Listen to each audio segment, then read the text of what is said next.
de ces politiciens. Nous en avons marre de ces politiciens.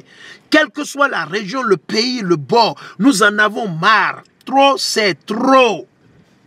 Rien que des menteurs en cravate et en costume. Des menteurs, des déceveurs. Le mot diable veut dire déceveur. Ils vous ont séduit. Ils vous font croire qu'ils vont vous faire ceci, ils vont vous construire, ils vont vous blablabla. On va construire les voies et vous êtes contents parce que vous êtes des incrédules. Ils vont gouverner sur les incrédules. Vos politiciens ne pourront que gouverner sur les incrédules.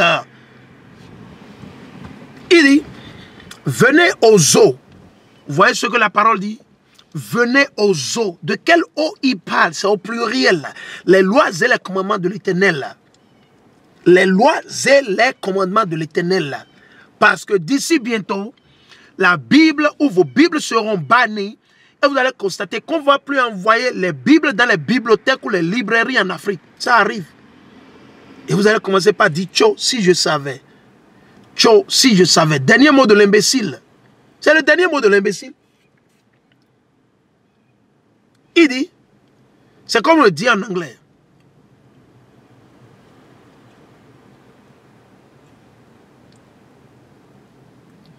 Those who fail to prepare has prepared to fail. Ok, c'est un adage. Ok, ceux-là qui ont échoué ou ceux-là qui se sont préparés pour échouer ont échoué parce qu'ils se sont préparés. Ils ont échoué parce qu'ils se sont préparés pour échouer. Ils ne se sont pas préparés pour réussir ou gagner. Donc si vous voulez voir le royaume de Dieu, prenez-vous une Bible le plus vite possible. Sécurisez-vous une Bible pour vos enfants, vos parents.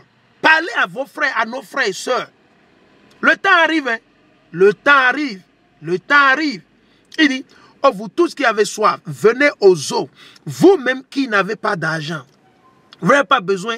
Le christianisme vous a séduit, ils vous ont endoctriné, ils vous ont menti avec l'aide des politiciens en vous faisant croire qu'il faut payer la quête, la dîme pour aller... Non, la dîme a été déjà abolie. Le jour où Hamashiach a été pendu sur le bois et qu'il a rendu l'âme, les lévites, les prêtres qui recevaient la dîme, ils ont perdu leur sacerdoce. Osez le chapitre 4 et lisez le verset 6 ou même le verset 1 jusqu'à 10. L'Éternel a arraché à la tribu de Lévite le sacerdoce parce qu'ils ont failli, ils ont échoué. Ils se sont préparés pour échouer. Donc l'Éternel lui a arraché le sacerdoce qu'il a donné à qui? À Mashiach. Ok? Il a donné ça à Mashiach selon l'ordre de qui? Melchisedec ou Melchisedec, le prêtre le plus élevé. Il a été prêtre élevé selon l'ordre de Melchisedec et non selon l'ordre d'Aaron. Les Aaronites sont les Lévites et ils ont failli, ils ont échoué. Donc il dit, venez, achetez du blé et mangez. Quand vous lisez, vous pensez qu'il parle du blé pour aller préparer la pâte, pour aller fabriquer du pâté, le pain, les beignets. Non, il ne parle pas de ça. L'Éternel parle de sa parole. Achetez sans argent. Moi, j'ai reçu l'Esprit Saint. J'ai reçu ce don gratuitement. Je suis allé à l'école de théologie protestant, méthodiste, baptiste. Non. Je suis allé à l'école, catholique de théologie. Je n'ai pas mis pied là-bas. J'ai fait un séminaire à Rome, en Italie, en France, en Belgique. Aucun séminaire. Je l'ai reçu gratuitement parce que j'avais soif. J'avais soif et j'avais faim. J'avais besoin du vin et du blé. Le vin, c'est la parole de Dieu. Le blé, c'est la parole de Dieu. Parce que c'est la nourriture quotidienne. C'est-à-dire, quand vous vous levez chaque jour, là, après avoir prié, vous devrez prendre votre Bible et le lire. Vous devez lire la Bible avec vos enfants, votre femme Vous devez le lire. Il n'y a pas d'excuse. Si vous ne le lisez pas, vous ne le faites pas, ça dit que vous ne connaissez pas Dieu et vous ne voulez pas le connaître. Ce n'est pas encore trop tard. Repentez-vous. Sinon, vous allez périr et mourir. On vous le dit. Vous allez périr et mourir. Les temps sont proches, man. Les temps sont tellement comptés aujourd'hui. Il n'y a plus de temps pour jouer aux zinzins, aux zigotos. Vous jouez les malins. Vous pensez que vous êtes fort. Oui, j'ai mes affaires. Je suis occupé. Tu sais, mon frère, chacun croit ce qu'il veut croire. Oui, chacun croit ce qu'il croit. Non, on verra. Quand l'heure va sonner, vous allez répondre de vos actes devant l'Éternel. Quiconque vous a séduit pour rester dans le christianisme, vous allez répondre.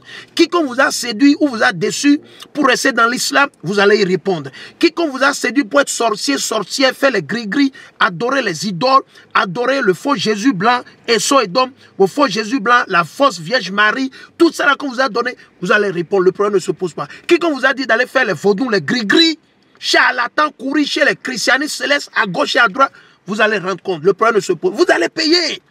Vous allez payer. Sûrement, vous allez payer. À moins que vous vous repentiez, que vous confessez vos péchés devant l'Éternel et devant la congrégation. C'est le seul. Il n'y a pas vous ne pouvez pas séduire l'Éternel. On va continuer. Il dit, venez, achetez sans argent et sans rien donner en échange. Sans rien donner. Amachiak, où est-ce qu'il a reçu la dîme? Montrez-moi un verset dans la Bible où celui que vous appelez ignoramment Jésus-Christ là, et je ne parle pas de votre faux Jésus blanc, ok? Nous en avons marre de votre faux Jésus blanc. Nous, notre Jésus, c'est un noir, c'est un nègre. Un noir, c'est un nègre, comme moi, avec les cheveux crépus, ok? Ok? On parle de lui. Où dans la Bible, il a demandé la dîme.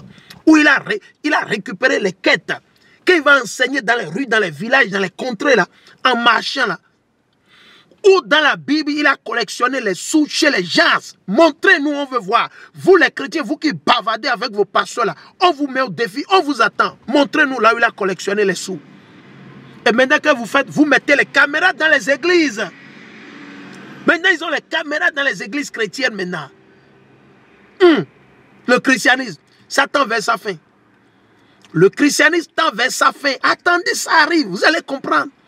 C'est de là, certains d'entre vous, vous allez vous rappeler. Ah, le frère a dit, c'est déjà trop tard. Ok. Après, vous jouez aux zigotos malins. Vous pensez que vous êtes fort. On vous donne l'amour, vous rejetez l'amour, vous voulez quoi? La mort, la destruction. Non, man.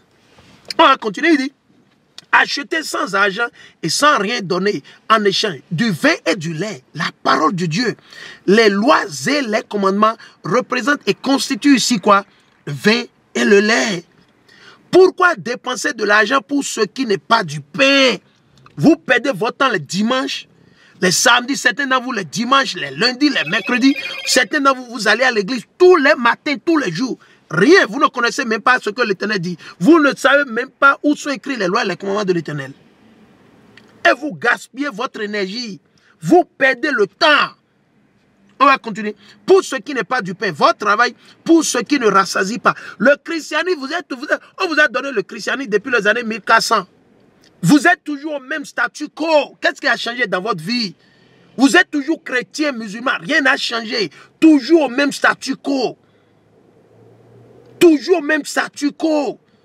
Certains peut-être ils sont devenus riches à cause, après avoir vendu leur âme ou bien parce que le diable leur a permis d'évoluer un peu. Ils se disent, ouais, tu sais, mes affaires marchent, tu sais, j'ai des doctorats, blablabla, j'ai un bon CV. Bredouille. Il dit, écoutez-moi donc et mangez ce qui est bon. Qu'est-ce qui est bon? La parole de l'Éternel. La parole, les lois et les commandements de l'Éternel. C'est tout ce qui est bon. Le reste, bredouille. Rien de bon. Ok? Il dit, et mangez ce qui est bon. Et que votre âme se délecte de mets succulents. De quel mets? Est-ce qu'il parle de votre sauce tomate au poisson? Est-ce qu'il parle de votre sauce graine à la viande du mouton ou à la viande du bœuf? L'Éternel parle de ça? Non, l'Éternel parle de sa parole. Alors nous allons tomber vers le verset 6 à 7. Cherchez Yahweh. Cherchez qui? Cherchez Yahweh. Cherchez Yahweh pendant qu'on peut le trouver. Maintenant, c'est l'opportunité. Procurez-vous de la Bible, les Bibles. Emmagasinez quelques Bibles chez vous. Il dit, cherchez Yahweh pendant qu'on peut le trouver. Invoquez-le tandis qu'il est prêt. Maintenant, Mashiach est prêt. Maintenant, Yahweh il est prêt. L'Esprit Saint est prêt. La raison pour laquelle nous faisons ces vidéos. J'ai plus de 1000 vidéos sur YouTube. Non, vous ne pouvez pas me dire que... Ah, vous ne savez... Non. J'ai plus de 1000 vidéos sur YouTube. Vous rebellez. Vous ne voulez pas regarder. Ok, le problème ne se pose pas. Vous allez périr et mourir. Très simple. Ok. Il dit que le méchant abandonne sa voie. Abandonnez vos voies méchants. Sortez du christianisme et de l'islam. Le gris-gris, les vaudous, charlatans, sorcellerie, l'idolâtrie, le mensonge, le viol, le vol, l'anarque. 2% ici, 3% là-bas, 4%. Non, travaillez. Au lieu d'attendre à manger de la table d'un autre frère ou d'une autre soeur. Non, travaillez vous-même. Vous avez de la terre qui dort. Si quelqu'un a 500 mètres carrés qui dort, allez planter du maïs là-dessus. Ok? Allez planter du maïs. Allez planter, comment on dit, les semences de concombre. Allez planter les semences de carottes. Plantez de l'oignon, de la banane, de l'ananas. Il y a le soleil, la pluie qui tombe. Il dit que le méchant abandonne sa voie. Et le criminel ses pensées. Ok? Qu'il revienne à Yahweh et il lui fera grâce à notre Dieu car il pardonne largement. Qui pardonne largement? L'Éternel Yahweh. Et non votre pasteur. Et non le prêtre. Et non l'évêque. Et non le monseigneur. Et non votre pape menteur. Il ne peut pas. Seulement l'Éternel. Ok? Alors, dans le livre d'Amos, on est dans Amos 8, 11. C'est classique. On va vous le montrer. C'est dans le livre d'Amos, le chapitre 8 et le verset 11. Voici que des jours viennent. Voilà des jours qui viennent. Il y a un autre, actuellement en Floride, la vidéo que je vous ai jouée, que j'ai utilisée, ça se passe où? Ça s'est passé en Californie il y a de cela 2 semaines. Hier, il y a une autre pétition que je vais vous montrer. Il dit, voici que des jours viennent, oracle du Seigneur Yahweh. Il n'a pas dit oracle des Européens, mais oracle des faux blancs. Non. Il dit oracle du Seigneur Yahweh. Et j'enverrai une fin sur la terre. Une fin.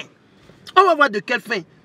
Parce que vos élites du nouvel ordre mondial et du MOTB, ou bien c'est la marque de la bête, le 6666, l'image de la bête, vous qui adorez les blancs, vous les voyez comme Dieu, c'est de vous que ça part.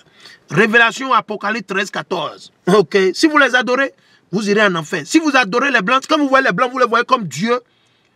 Comme Dieu, mon frère, vous êtes déjà, comment on dit, dans le collimateur de l'Éternel. Ok. Vous êtes déjà dans le collimateur de l'Éternel. Ok. Donc vous devez déjà effacer ça de votre cerveau le plus vite possible avant qu'il ne soit trop tard. Ok. Donc il dit,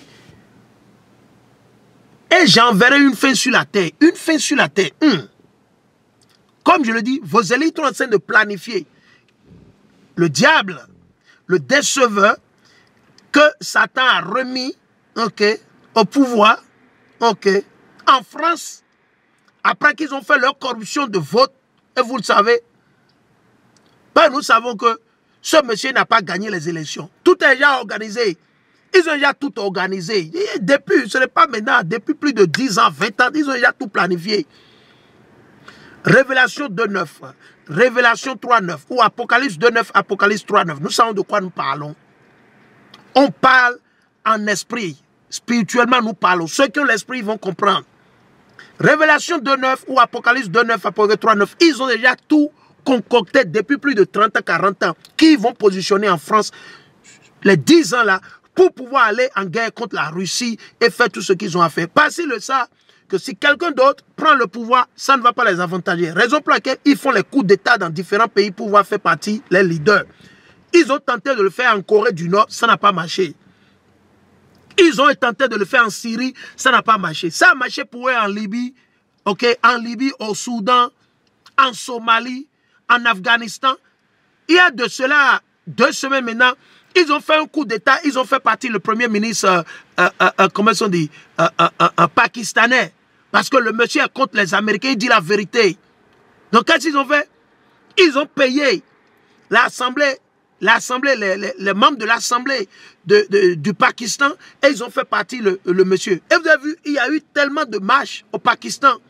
Et vos réseaux sociaux, vos médias bien aimés là, ils n'ont rien dit de ça, ils n'ont rien. Rien. Pendant que le peuple pakistanais est en train de se dire non, on ne veut pas. Les États-Unis se mêlent de nos business. Qu'est-ce qu'on a? Ils sont là, ils parlent toujours d'Ukraine et de Russie. Ah, Russie a fait invasion en Ukraine. Ah, on va le prendre. Ah, bah. Pendant qu'ils font le coup d'État, ils ont tenté. Ils ont tué Maduro au Venezuela. Les Américains ont tué, excusez-moi, les Américains ont tué Hugo Chavez, le président défunt vénézuélien, pensant que quand ils vont le tuer, ce serait facile de positionner leurs marionnettes, comme ils le font au Bénin, au Togo, en Côte d'Ivoire, au Niger, au Nigeria. Et c'est ce qu'ils se disent. Mais Dieu a dit non, ça ne va pas se passer comme ça.